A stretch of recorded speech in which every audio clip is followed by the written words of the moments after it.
Assalamualaikum warahmatullahi wabarakatuh. Alhamdulillahirabbil alamin. Tidak lupa saya panjatkan puja dan puji kehadirat Allah Subhanahu wa taala, dan tidak lupa shalawat beserta salam semoga tercurah limpahkan kepada junjungan kita Sayyidina wa Habibina wa Syafi'ina wa Maulana Muhammad sallallahu alaihi wasallam. Tidak lupa kepada keluarga, para sahabat, para tabi'in, mudah-mudahan kita sampai kepada seluruh umat. Alhamdulillah, pada kesempatan kali ini saya akan memaparkan satu materi dari sumber dan karakteristik ajaran Islam, yang mana saya akan menyampaikan, memaparkan atau sedikit menjelaskan tentang poin di mana Islam dan wacana pembaruan. Sebelumnya, apa itu pengertian pembaruan dalam Islam? Ada dua pendapat. Pendapat yang pertama yaitu dari Profesor Dr. Harun Nasution, bahwa pembaharuan mengandung arti pikiran, aliran, gerakan, dan usaha untuk mengubah paham-paham adat istiadat, institusi-institusi lama, dan sebagainya, agar semua itu dapat disesuaikan dengan pendapat-pendapat dan keadaan baru yang ditimbulkan ilmu pengetahuan atau sains modern. Pikiran dan aliran itu timbul di periode yang disebut Age of Reason atau Enlightenment, masa akal atau masa pencerahan di abad ke-18 Masehi, dan pembaruan juga upaya untuk menata kembali struktur-struktur sosial, politik, pendidikan, dan keilmuan yang mapan dari ketinggalan zaman. Outdated termasuk struktur pendidikan Islam adalah bentuk pembaruan dalam pemikiran dan kelembagaan Islam.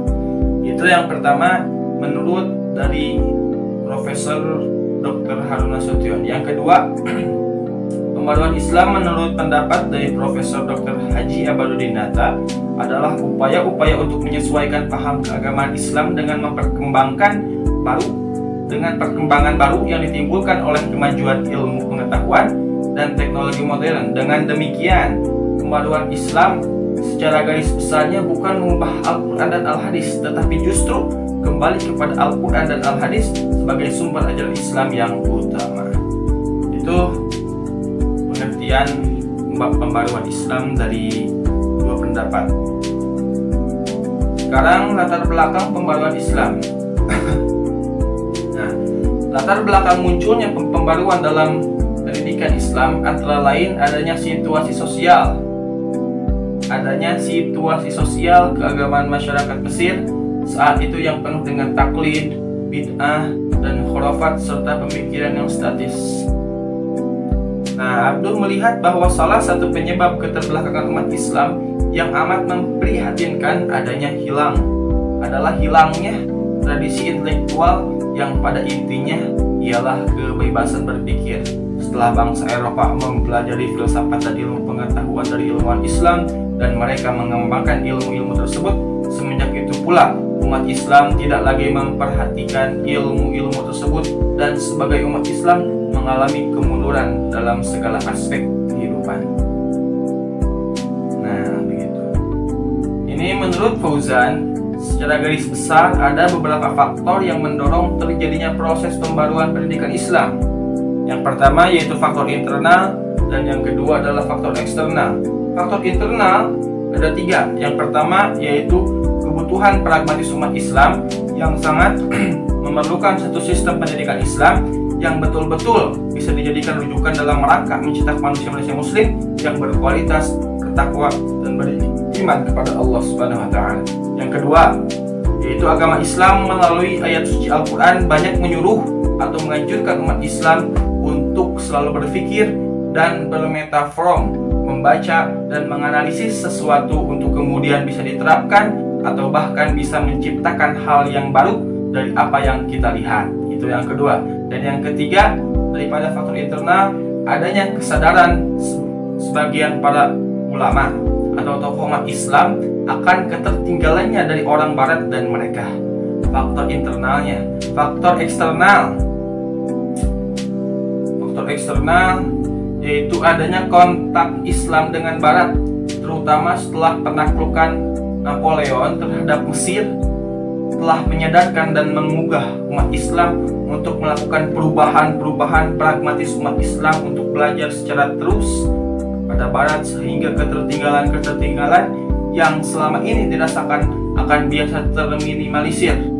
Secara mendasar, pembaruan pendidikan Islam menurut Rahman dapat dilakukan dengan menerima pendidikan sekuler modern, kemudian berusaha memasuki dengan konsep-konsep Islam. Itu faktor internal dan faktor eksternal. Nah, yang ketiga, kita berangkat penelitian pemikiran modern dalam Islam. Yang pertama yaitu penelitian dari Daily North. Daily North mengatakan perkembangan masa merdeka banyak relevansinya dengan perkembangan pemikiran periode sebelumnya, yaitu pertama tentang khilafiyah, kedua sifat fragmentasi kepartaian, ketiga kepemimpinan yang bersifat pribadi, keempat perbedaan paham, kelima hubungan dengan pemerintah. Nah, untuk mendapatkan bahan-bahan yang diperlukan untuk penelitian tersebut, Delirnon menggunakan bahan-bahan yang terdapat dalam berbagai literasi, baik yang ditulis dalam bahasa Indonesia maupun yang ditulis dalam bahasa asing seperti Inggris dan Belanda. Melalui metode dan pendekatan tersebut dihasilkan informasi yang komprehensif mengenai asal-usul dan pertumbuhan gerakan Islam modern dalam pendidikan, sosial, dan politik. Itu secara simpulnya tentang penelitian pemikiran dari Delirnon. Yang kedua yaitu penelitian menurut R. Gibb. Nah, penelitian Gibb tentang gerakan modern dalam Islam tampaknya bertolak dari tesisnya yang mengatakan bahwa Islam adalah suatu agama yang hidup dan vital yang menyampaikan dakwah kepada hati, pikiran, dan perasaan dari berpuluh-puluh malah beratus-ratus miliun manusia kepadanya suatu pedoman hidup jujur, sungguh-sungguh, dan takwa. Nah, untuk membuktikannya, tesisnya itu H.R. Gibb melakukan penelaahan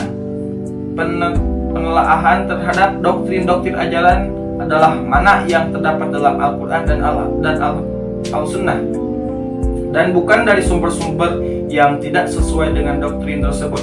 Dengan demikian, penelitian yang mendeskripsikan secara mendalam suatu objek dengan menggunakan data-data yang terdapat dalam kajian pustaka, sedangkan pendekatan yang digunakannya bersifat filosofis historis, yaitu suatu penelitian yang tekanannya ditujukan untuk mengemukakan nilai-nilai universal dan mendasar dari suatu ajaran atau objek yang diteliti. Itu menurut dari H.R. Gibb. Nah, itu tujuan penelitian pemikiran dalam Islam. Yang keempat, apa itu tujuan pembaharuan? Nah, tujuan pokok pembaruan Islam adalah pertama, purifikasi ajaran Islam, yaitu mengembalikan semua bentuk kehidupan keagamaan pada zaman awal Islam sebagaimana dipraktekkan pada masa Nabi. Zaman Nabi sebagaimana digambarkan oleh Said Qutb sebagai periode yang hebat, suatu puncak yang luar biasa dan cemerlang, dan merupakan masa yang dapat terulang.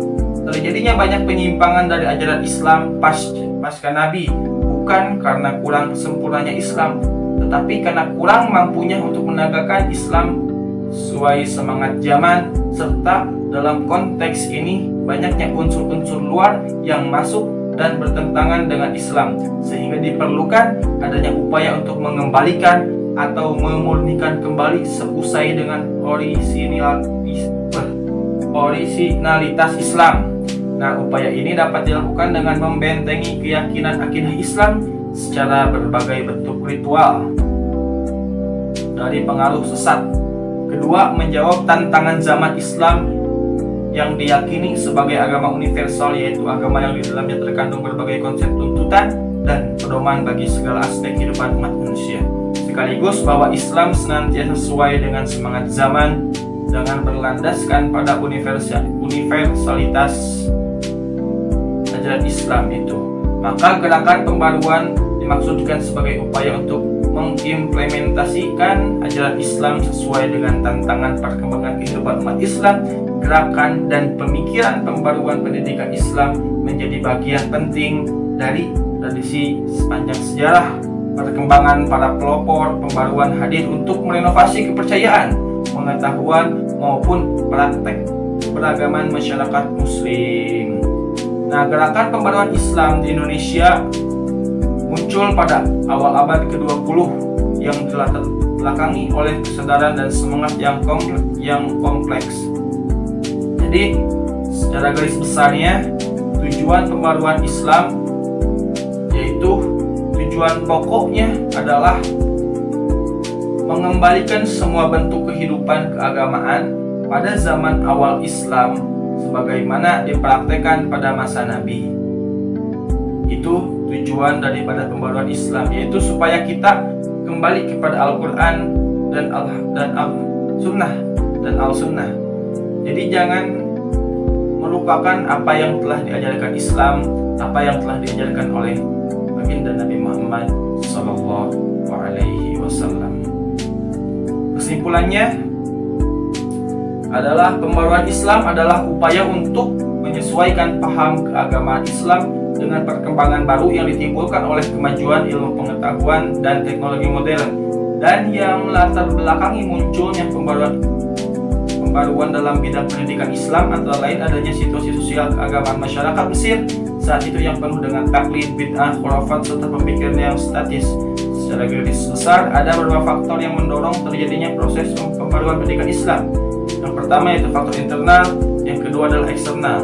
Yang menjadi peneliti pemikiran modern Islam pertama Dailid Nur dan yang kedua H.R. Gibb. Adapun tujuannya adalah mengembalikan semua bentuk kehidupan keagamaan pada zaman awal Islam sebagaimana dipraktekkan pada masa Nabi. Itu kesimpulan daripada Islam dan wacana pembaharuan. Jadi yang pertama ada pengertian, yang kedua ada latar belakang, yang ketiga yaitu penelitian pemikiran modern Islam, yang keempat tujuan. Jadi sudah saya paparkan kesimpulannya. Semoga banyak manfaatnya. Mohon maaf